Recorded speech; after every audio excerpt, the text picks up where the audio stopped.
My husband left me for my mom, convinced by her lies about a huge inheritance, only to discover she was left with nothing but regret. Hi, I'm in a pickle right now because of my deranged mother and equally stupid soon-to-be ex-husband, who have teamed up to absolutely destroy my peace of mind just for their own greed. I wish I could talk about this to the people I'm friends with, but this feels just too personal and embarrassing to discuss with anyone I know in real life. Trust me, you all will know why I'm saying that once I tell you guys what I'm going through.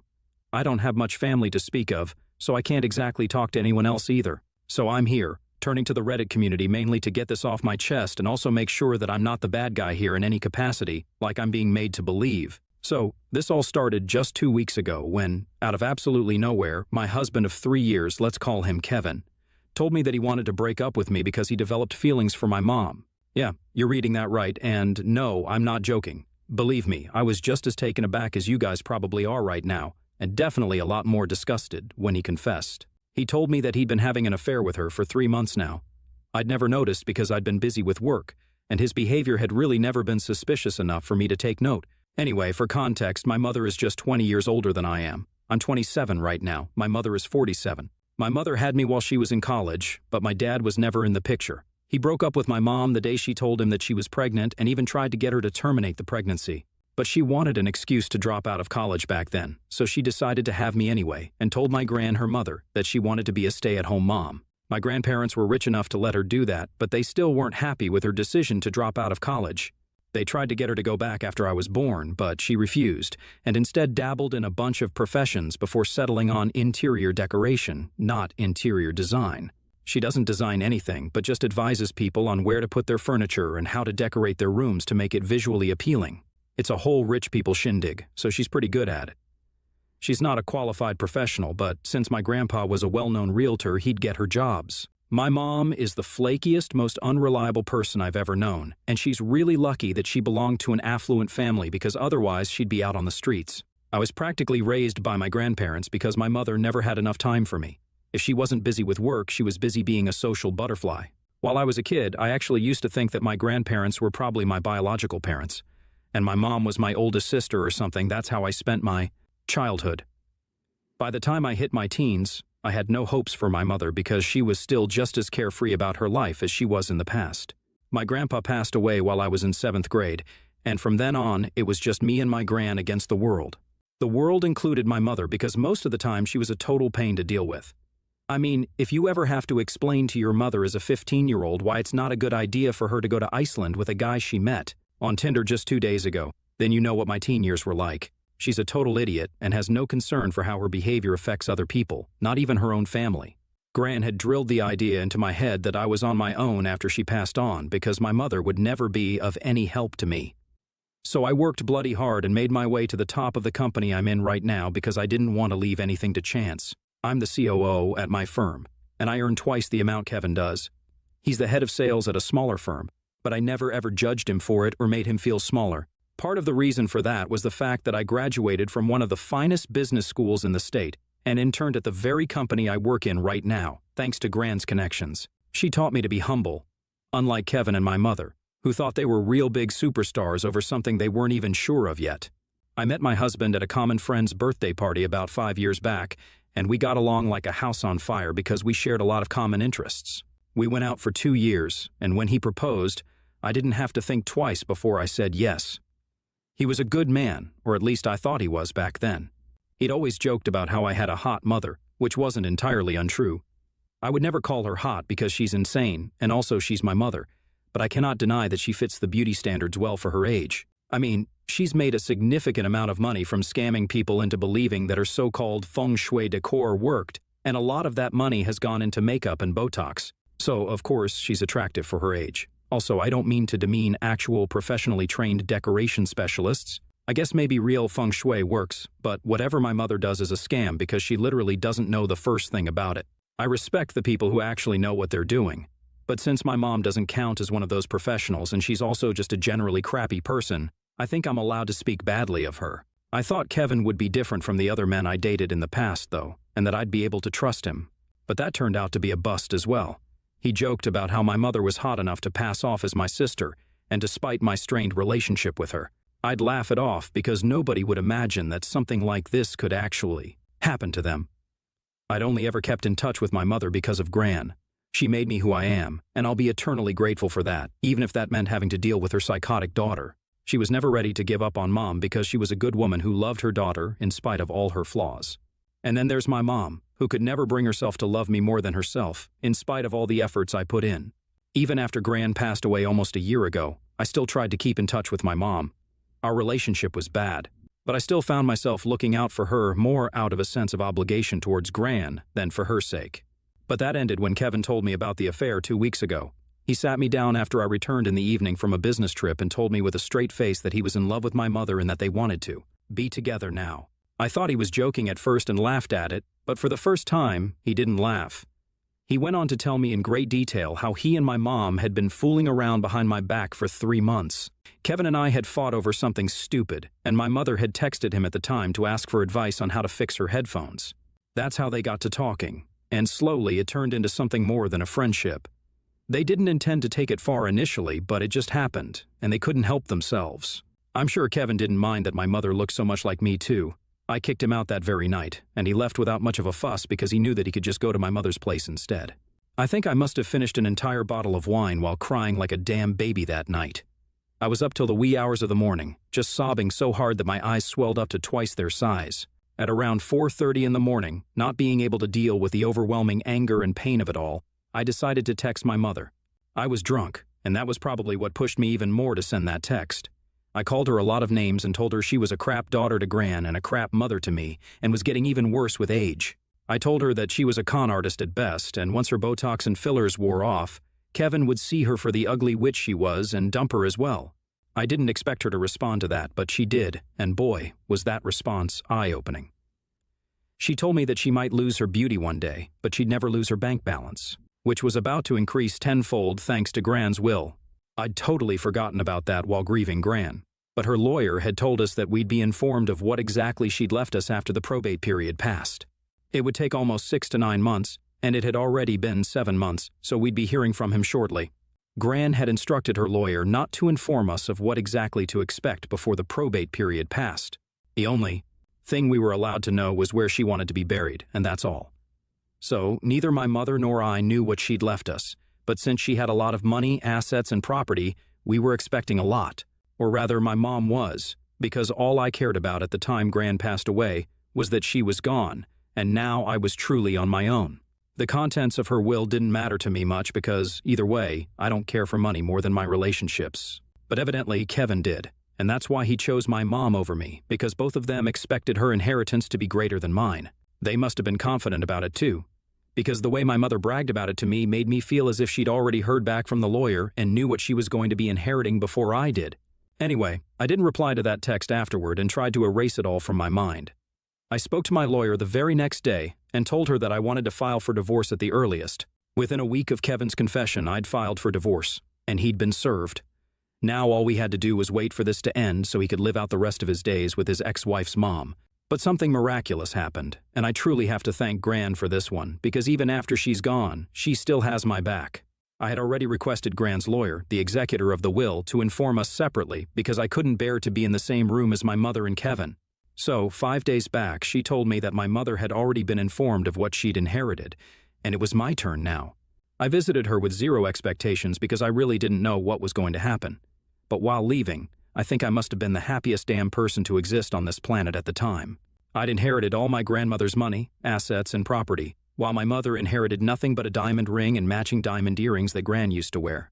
That's all my mother inherited. Apparently, the reason Gran left everything to me was because she'd looked after my mom her entire life. But now that she was nearly 50, my mother was old enough to start looking after herself. So, ironically enough, my Gran, who had always told me that I'd be on my own after she passed away, had made sure to make me independent enough not to rely on my inheritance. And the one woman who'd been counting on Gran her entire miserable life had been left with absolutely nothing. So really, she was the one who was on her own. It was karma at its wicked best, and I'd never felt as vindicated as I did in that moment.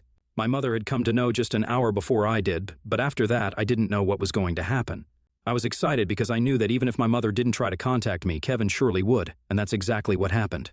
The guy could have waited it out just for the sake of putting up a show, but he had no patience and texted me the very next day saying that he'd made a huge mistake and wanted to come back to me if I'd still have him.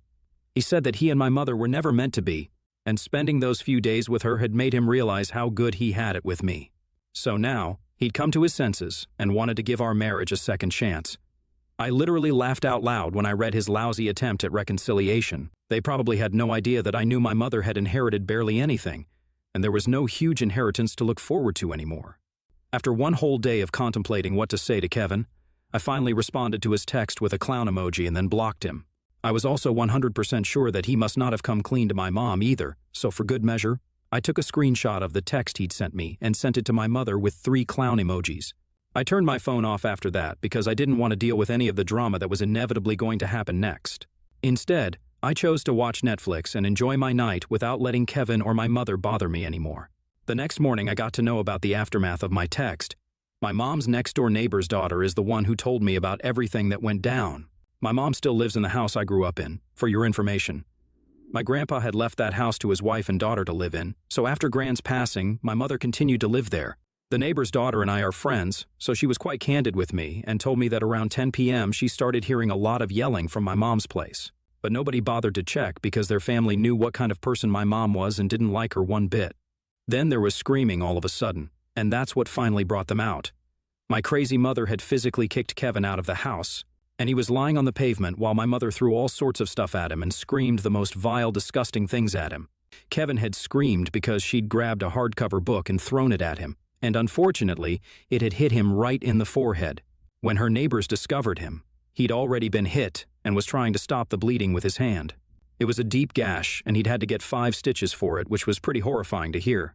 He also pressed charges against my mother, and while she only had to pay a huge fine because it was a misdemeanor at most, it was still scary because Kevin was actually badly hurt. She hadn't intended for him to get so hurt, and neither had she been in her senses at the time, so the cops let her off easily. It also helped that she had a really good lawyer and was friends with the DA's wife.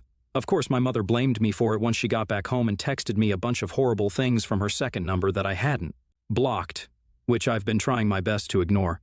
But I really can't help wondering if what happened really was my fault or not.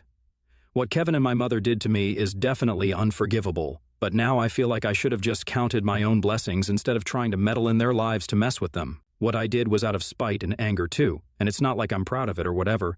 If I'd known that this would have such insane consequences, then I never would have sent my mother that screenshot. I literally only just wanted to make them both feel bad, but I didn't ever intend for anyone to seriously get hurt. My mother has never had any history of physical violence, not to my knowledge at least, so this wasn't something I could have ever thought of beforehand.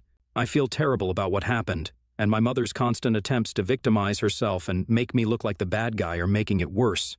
Even Kevin has been posting cryptic notes about betrayal and stuff, which is highly ironic, but that's beside the point right now. I feel like they're making me the bad guy just to shift the blame onto someone else, but I don't know. Am I the a-hole for trying to mess up my mother and soon-to-be ex-husband's relationship after my mother bragged about how she stole my man with an inheritance she doesn't even have? Update 1. Okay. So thanks, you guys, for being so incredibly supportive in the comments. Thank you for all your kind words, especially the people who are appreciating Gran. Yeah, she was one of a kind, and I think I was very, very lucky to have her in my life. Truly one of the luckiest people alive to have had a magnanimous personality like Gran's as part of my childhood. That does make up for having a mother like the one I do. Laugh out loud, I don't feel guilty anymore about what happened, because what I did was not that big of a deal. They ruined my marriage, so I ruined their relationship. Tit for tat. My mother's the one who went ballistic and attacked the guy she allegedly loves, so I'm not going to feel bad about that at all. She's the crazy one here, not me, and she's sure as hell not going to make me feel like the villain when she did everything wrong. Kevin got hurt. I do feel bad for him because a physical attack is never justified, but at the same time, he's the same guy who literally cheated on his partner of so many years with their mother. That's just gross. And I can't imagine anyone thinking they still have the right to ask their partner to forgive them and take them back after doing something like that. He was two-timing both me and my mother. I'm sorry that he got hurt, but that's also not my fault. Not my fault and not my problem either. So I've decided to block all of them on every single platform that exists. Heck, I even blocked my mother on PayPal, so you know it's serious. On a serious note though, I've also been thinking about a restraining order because my mother lost it. There's no telling what she might get up to next. If she's annoyed at me for ruining her relationship, she might come for me next. I don't want that. But neither do I want to give up the home and career I've worked so long for and relocate just because my mother's crazy. So a restraining order is my best bet to protect myself against that psycho dinosaur. Now I just hope it doesn't come to that. Update 2, it seems that I might have to file for a restraining order after all. I'd ignored my mother altogether for almost 2 weeks and was beginning to move on. Kevin had also responded to my divorce petition, and he wasn't contesting it, so it felt like things were falling back into place. With copious amounts of therapy and self-love, I'd finally get over this nasty incident. Unfortunately, my mother decided to return to terrorize me. Yesterday, I found her waiting for me in my front yard, right outside my door. I'd just come back home after a long day of work, and I was in no mood. I told her to get away or I'd call the police from inside the car, but she didn't budge and instead told me that I could try whatever I wanted, but she wasn't going to move until she had a word with me about the inheritance. I told her she could speak to me from a distance because I was curious to know what she wanted to say. She told me very plainly that she wanted half of whatever I'd inherited because it was fair since Gran was her mother and not just my grandma. I actually laughed in her face and told her that she was the last person who should be talking about what's fair. Then I told her to get out because I wasn't giving her jack and dialed in case she tried anything funny. She glared at me and then started walking toward my car. I instinctively rolled up my windows. I did it just in time too, because as soon as she came close to the car, she gave it one swift kick in the passenger side panel and dented it. I saw the dent only after I got out of the car, which I didn't do until I'd watched her get into her own car and drive away a considerable distance. I photographed it for evidence, and I already have the security footage from the cameras outside my house to prove that my mother caused the dent. Then I called my lawyer and told her what had happened, and said that I wanted to file a restraining order against my mother as well. So now that's happening as well. I guess my mother just doesn't like the idea of living a peaceful life and has to screw things up all the time. I did try to file a police report for it, but since she's friends with the DA's wife, the precinct head told me that his hands were tied and he couldn't help the situation. It's fine though, because at least I have the security footage, and she can't change that. It shows her face and everything as well. I've even downloaded it and backed it up on my laptop so that I don't lose it at any point. The next couple of days are going to be stressful as hell with all the trips I'll have to take to court. But at least I'll get rid of these people. Update 3. Hey everyone. It's been busy lately with the divorce proceedings and everything. We're in the middle of settlement negotiations right now, and it's so damn frustrating. At least I managed to get a restraining order against my mother last week, so that's done with.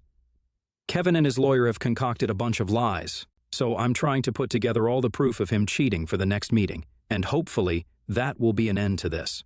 It's annoying, but I'm going to therapy regularly to deal with my anger and process it so it doesn't get in the way of my daily life. If I've learned anything from this, it's that I don't want to end up like my crazy mom. I just had to vent here for a while, but I feel better now. And I guess I'll be back whenever the divorce is finalized. For now, this is it.